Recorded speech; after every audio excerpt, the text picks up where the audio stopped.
નમસ્કાર વિદ્યાર્થી મિત્રો ગઈકાલના વિડીયોમાં આપણે માહિતીના નિયમનમાં મધ્યસ્થ અને બહુલક શીખી ગયા। મિત્રો આપણે સૌથી પહેલા માહિતીની સરાસરી શીખ્યા હતા। માહિતીની સરાસરી કોને કહેવાય?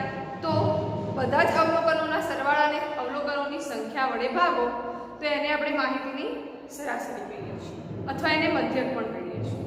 એ પછી બીજું આપણે શીખ્યા હતા માહિતીનો વિસ્તાર।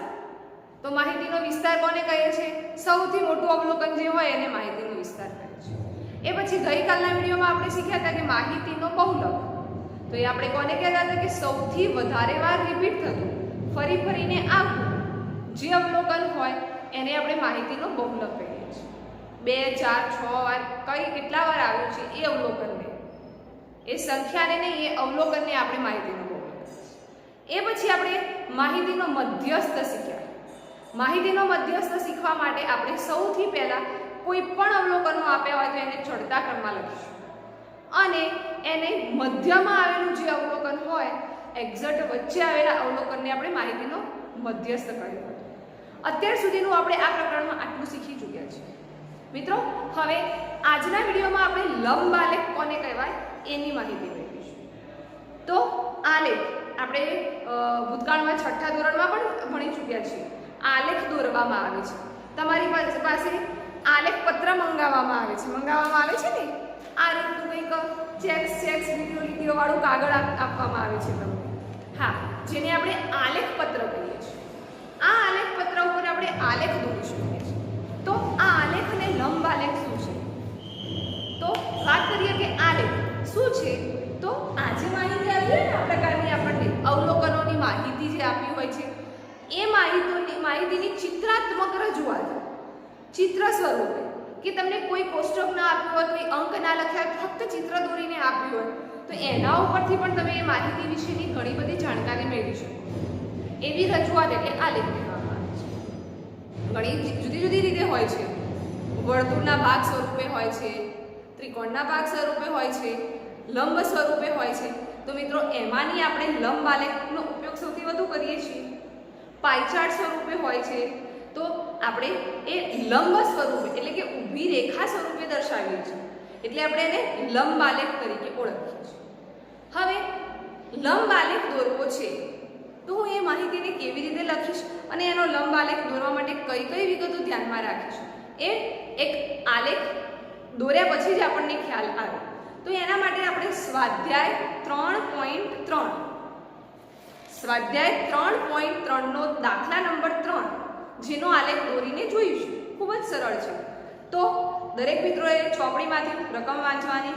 રકમમાં એવું કહ્યું છે કે જુદા જુદા 6 ધોરણના વિદ્યાર્થીઓની સંખ્યા, 6 ધોરણો આપેલા છે, નીચે દર્શાવેલ છે આ માહિતીનો લંબ આલેખ સ્વરૂપે દર્શાવો।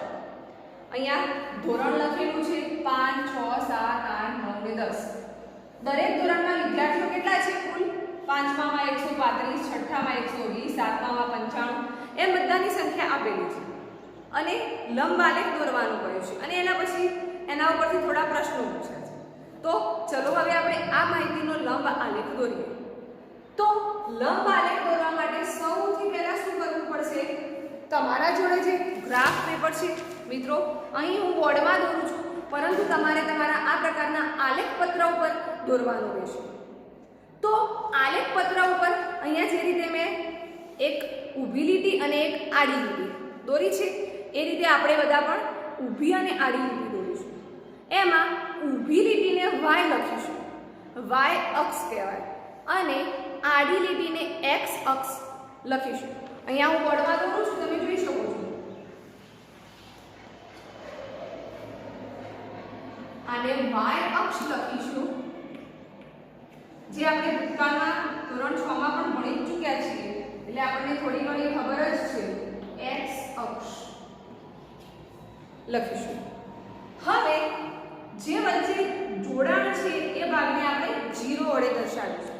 x અને y અક્ષની જગ્યાએથી જોડાય છે એને 0 વડે આપણે આ રીતે દર્શાવીશું, બરાબર। હવે આપણી આ જે અવલોકનની માહિતી આપેલી છે એના આધારે આપણે સૌથી પહેલા તો પ્રમાણ માપ લઈશું। પ્રમાણમાં અથવા તો સ્કેલ,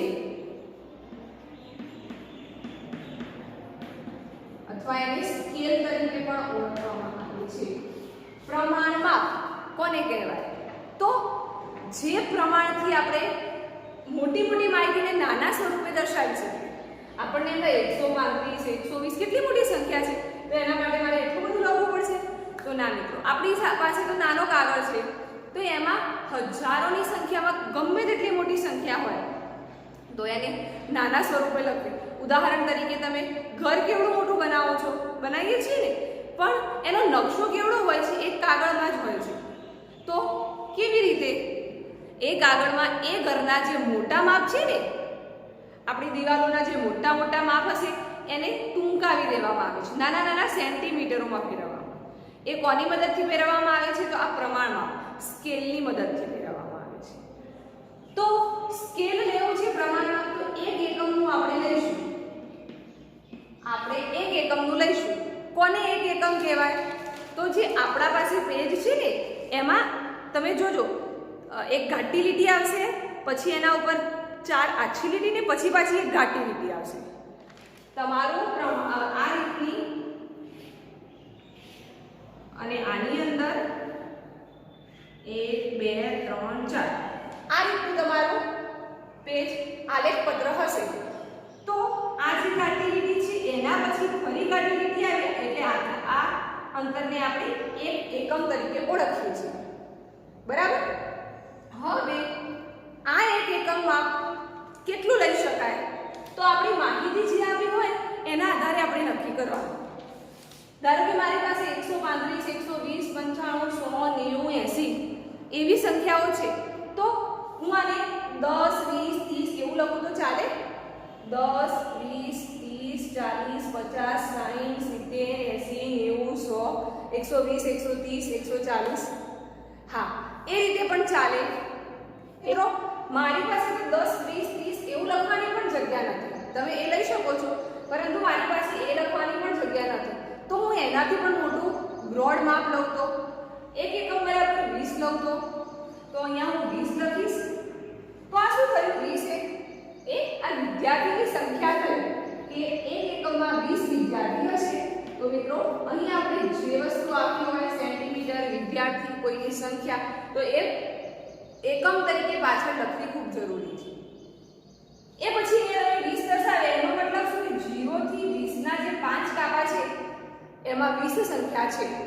થાય ને? તો 10 કેટલાય આવશે? 2 આખા ને અઢીએ 10 આવશે. લખી શકાય ને આવું? 2 આખા ને અઢીએ 10 આવશે. તો આ રીતે હવે હું અહીંયા 20, 40 દર કાંટા કાપાએ દર્શાવો. 60, 80, 100, 120 અને 140.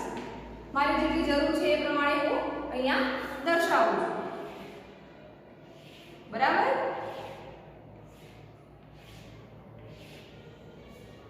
આ રીતે. ચલો, હવે આપણને માપ આપેલા છે, તો તમારે તમારા આલેખપત્ર ઉપર પહેલું એક ખાનું છોડી બીજા ખાનાથી એક ખાનાનું અંતર રાખીને, એટલે આપણને દોરવામાં સરળતા રહે અને સારું લાગે એ માટે આપણે આ માપ દર્શાવીશું. ધોરણ 5 ના વિદ્યાર્થીઓ તમને આ રીતે ઊભા ખાના આપ્યા હશે. બરાબર?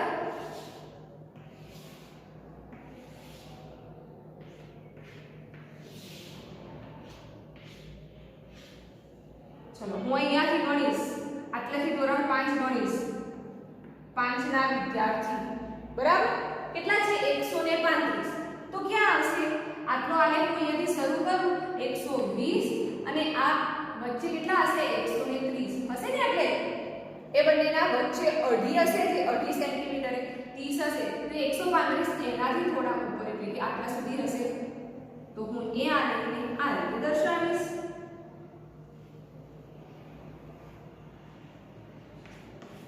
આ જે દોર્યો એ તમે 135 ના વિદ્યાર્થીઓનો લંબ આલેખ દોર્યો કે નહીં? આ કેટલાય હશે? 135. તો આ રીતે દોરીશું.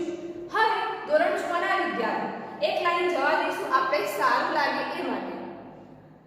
ધોરણ 6 ના વિદ્યાર્થી હું અહીંયા દર્શાવું છું. તો 6 માં કેટલા વિદ્યાર્થી છે? 120. તો 120 તો આપણે લખેલા જ છે, તો સીધું 120 ત્યાં લખ્યા છે ત્યાં જ દર્શાવી દઈશું.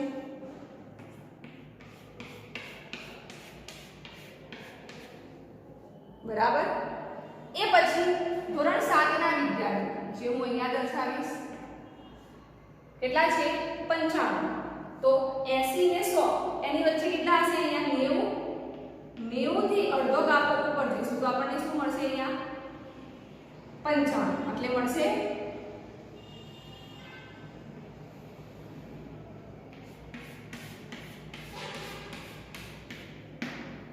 કોણ મળ્યું? ધોરણ 7 ના વિદ્યાર્થી. ધોરણ 8 ના વિદ્યાર્થી કેટલા છે? 100. તો હું અહીંયા જ ધારો કે 8 ના વિદ્યાર્થી દોરું આપણે પ્રમાણમાં. તો ધોરણ 8 ના વિદ્યાર્થી મને ક્યાં સુધી મળશે? 100 સુધી. કેટલે છે? 100 અહીંયા છે. તો આ 8 ના વિદ્યાર્થીનો ગ્રાફ આવો થશે.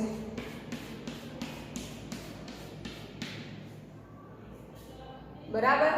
હવે ધોરણ 9 ના વિદ્યાર્થી ધારો કે એ હું અહીંયા દોરું છું. ધોરણ 9 ના કેટલા છે? 90 વિદ્યાર્થી. તો પાછા મેં આ છે 95 વાળા દોર્યા હતા એનાથી થોડા નીચે તમારી આલેખ પત્ર ઉપર તમને લીટી ગણવાની સાથે તે માપ મળી જશે 55. અને ધોરણ 10 ના વિદ્યાર્થી 80. તો આ 80 વાળી લીટી હું આગળ લઈશ તો અહીંયા મળે છે ધોરણ 10 ના વિદ્યાર્થી. બરાબર. પ્રમાણમાં અહીંયા લખી દઉં. પ્રમાણમાં લખવાનું ભૂલવું નહીં. 1 એકમ બરાબર 20 વિદ્યાર્થી. જો તમે પ્રમાણમાં ન લખો અને આખો આલેખ દોરી દો તો આલેખનો કોઈ માર્ક્સ ન મળે, કારણ કે અહીંયા કેટલી સંખ્યા લીધી છે એના આધારે જ આપણે આ દોરી શકીએ છીએ. એના વગર આપણે દોરી શકતા નથી. તો હવે તમને આલેખ ઉપરથી કંઈક પ્રશ્નો પૂછ્યા છે. એમાં પૂછ્યું છે તમે પ્રમાણમાં કેવી રીતે પસંદ કરશો? તો આપણે કહી શકીએ છીએ કે હું 1 એકમ બરાબર 20 વિદ્યાર્થી પસંદ કરું છું. તમે તમારી મરજી પ્રમાણે 10, 15 કોઈ પણ પ્રકારના 40 વિદ્યાર્થી પસંદ કરો તો પણ ચાલે. તમે તમારી સવલત મુજબ પસંદ કરી શકો છો. એવું નહીં કે દીદીએ 20 વિદ્યાર્થી કીધા એટલે મારે 20 જ કરવા. બીમાં પ્રશ્નો છે કયા ધોરણમાં સૌથી વધુ વિદ્યાર્થીઓ છે અને કયામાં સૌથી ઓછા? તો આપણે જોઈ શકીએ છીએ કે જેનો આલેખ સૌથી મોટો હશે એ સૌથી વધારે વિદ્યાર્થી હશે. કોનો છે? ધોરણ 5 ના. તો આલેખ જોઈને પણ તમે કહી શકો છો કે આ 135 વિદ્યાર્થી સૌથી વધારે છે. કોષ્ટકની માહિતી ન આપીએ તો પણ આપણે આનો જવાબ લખી શકીએ છીએ. અને સૌથી ઓછી તો આપણે કોષ્ટક જોઈએ છે કે હા સૌથી નાનું કોણ છે? ધોરણ 10. કેટલા છે એમાં? 80 વિદ્યાર્થી. ખ્યાલ આવી જાય ને? તો એના માટે આપણે લંબ આલેખનો ઉપયોગ કરીએ છીએ. તો સૌથી ઓછા વિદ્યાર્થી ધોરણ 10 ના છે.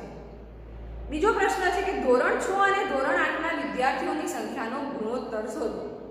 હવે એમ કહે છે કે ધોરણ 6 ના વિદ્યાર્થી કેટલા છે? 120 અને ધોરણ 8 ના વિદ્યાર્થી 100. એનો ગુણોત્તર શોધો. તો આવું લખાય 120 ભાગ્યા 100. ગુણોત્તરનો મતલબ કે બેનો ભાગાકાર કરવો. તો કેટલો હશે? 0 0 ઉડી ગઈ. 6 દુ 12, 6 પંચા 5 દુ 10. તો 6 ભાગ્યા 5 એટલે કે એનો ગુણોત્તર આવે 6/5. કહી શકાય ને? હા. તો આ રીતે આપણે લંબ આલેખની મદદથી બધી જ માહિતી સરળતાથી મેળવી શકીએ છીએ. અને બીજા આલેખ દોરવા હોય તો પણ ધારો કે કોઈ આલેખમાં તમને આપ્યું છે કે ક્રિકેટ રમે છે, દાખલા નંબર 5 માં એવી કોઈ માહિતી આપી છે, મનગમતી રમત અને એમાં જોનારા અને ભાગ લેનારની સંખ્યા.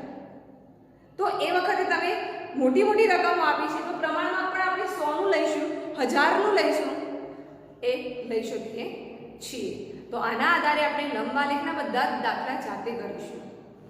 મિત્રો એ પછી એક બીજો આલેખ છે જેનું નામ છે દ્વિલંબ આલેખ.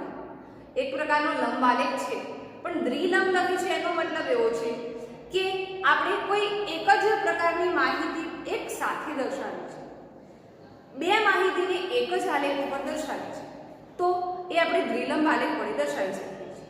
ઉદાહરણ તરીકે તમે અહીંયા આપ્યું છે કે અંગ્રેજી વિષયના પ્રથમ અને દ્વિતીય સત્રના માર્ક્સ, હિન્દીના બધા વિષયોના બબ્બે સત્રોના માર્ક્સ આપેલા છે અને મારે એક જ આલેખ ઉપર દર્શાવવા છે, તો હું કેવી રીતે દર્શાવીશ? તો જે આપણે લંબ આલેખ કરીએ છીએ એ જ પ્રોસેસ અહીંયા પણ કરવાની છે, પણ એ આલેખ કંઈક આ પ્રકારનો આવશે। તમે જોઈ શકો છો, પહેલી માહિતી, બીજી માહિતી, પહેલી માહિતી, બીજી માહિતી, આ રીતનો આલેખ તૈયાર થશે। તો મિત્રો એના માટે આપણે આ છે ઉદાહરણ સ્વાધ્યાય 3.3 નો દાખલા નંબર 4, જેની રકમ છે કે વિદ્યાર્થીઓએ પ્રથમ સત્ર અને બીજા સત્રમાં પરિણામમાં મેળવેલા માર્ક્સ નો દ્વિલંબ આલેખ દોરો। અહીંયા તમને જુદા જુદા વિષયના માર્ક્સ આપેલા છે।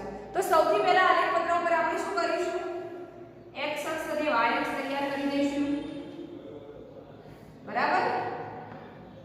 આ x અક્ષ અને આ y અક્ષ। હવે પ્રમાણમાપ લઈશું, પ્રમાણમાપ અથવા સ્કેલ 1 એકમ બરાબર। તમે જોઈ શકો છો કે અહીંયા બધા લગભગ માપ કેટલા છે? 100 ની અંદર છે। તો હું 5 એકમ લો તો મારે 5, 10, 15, 20, 25 એ પણ તમે લઈ શકો છો, અને મારે અહીંયા જગ્યા ઓછી છે એટલે હું અહીંયા 10 લઉં। ચલો, તો આ 10 શું થયા? માર્ક્સ થયા ને? આપણે આ દર્શાવવાનું છે, એનો મતલબ કે 10 માર્ક્સ છે। તો ચલો હવે હું દરેક એક એકમે 10 માર્ક્સ દર્શાવીશ। 10, 20, 30, 40, 50, 60, 70, 80, 90 અને 100। મારી પાસે જગ્યા થોડી ઓછી છે એટલે મેં નાના નાના માપ દર્શાવ્યા છે। આ જે દર્શાવું છું એ તમારી જે ઘાટી લીટી હશે દરેક એક એકમે એ છે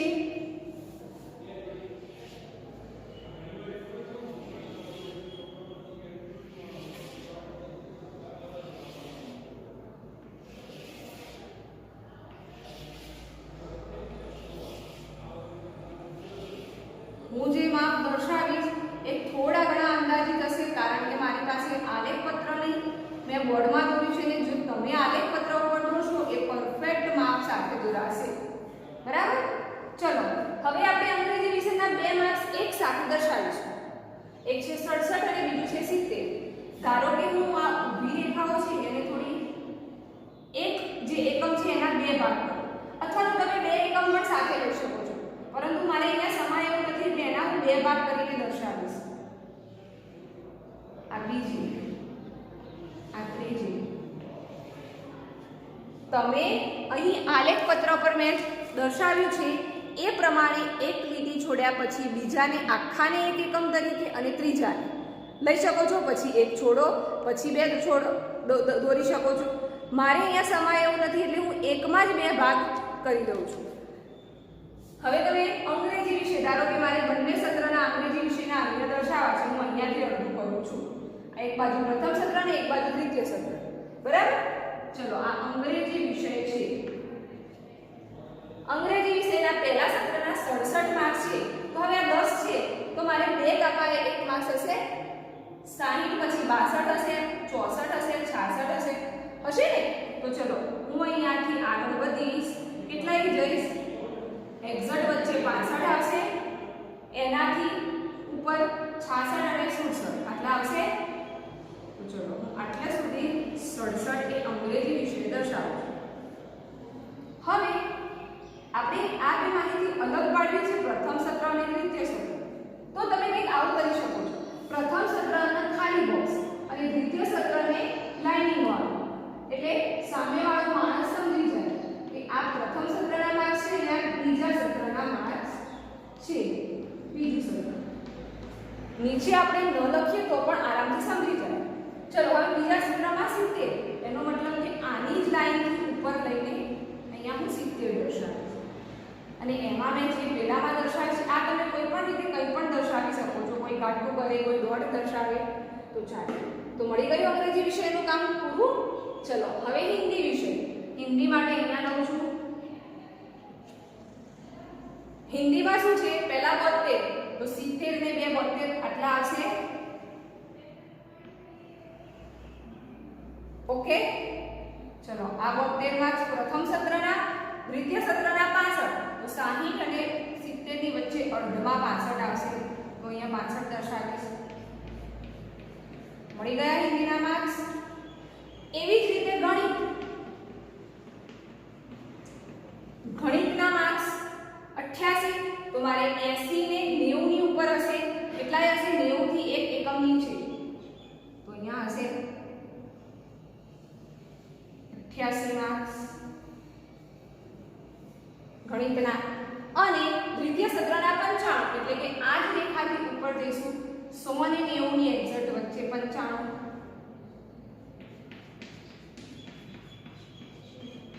તો આ રીતે આપણે એક સાથે બે માહિતીને દર્શાવી શકીએ છીએ. આગળ વિજ્ઞાન અને સારીના તમે જાતે સમજી શકો છો. હવે તો આ રીતે આપણે દ્વિલંબ આલેખ પણ દોરી શકીએ છીએ, અને એના આધારિત કોઈ પ્રશ્નો આપ્યા હોય તો પણ તમે ખૂબ જ સારી રીતે હવે સમજી શકો છો. તો મિત્રો, લંબ આલેખ અને દ્વિલંબ આલેખ સમજ્યા પછી આજના ગૃહકાર્યમાં આપણે સ્વાધ્યાય 3.3 જાતે કરીશું, અને એમાં રકમો ખૂબ મોટી છે, કોષ્ટક સાથે છે, તો રકમ ન લખતા સીધે સીધા એની આલેખ જ આપણે દોરીશું. નમસ્કાર.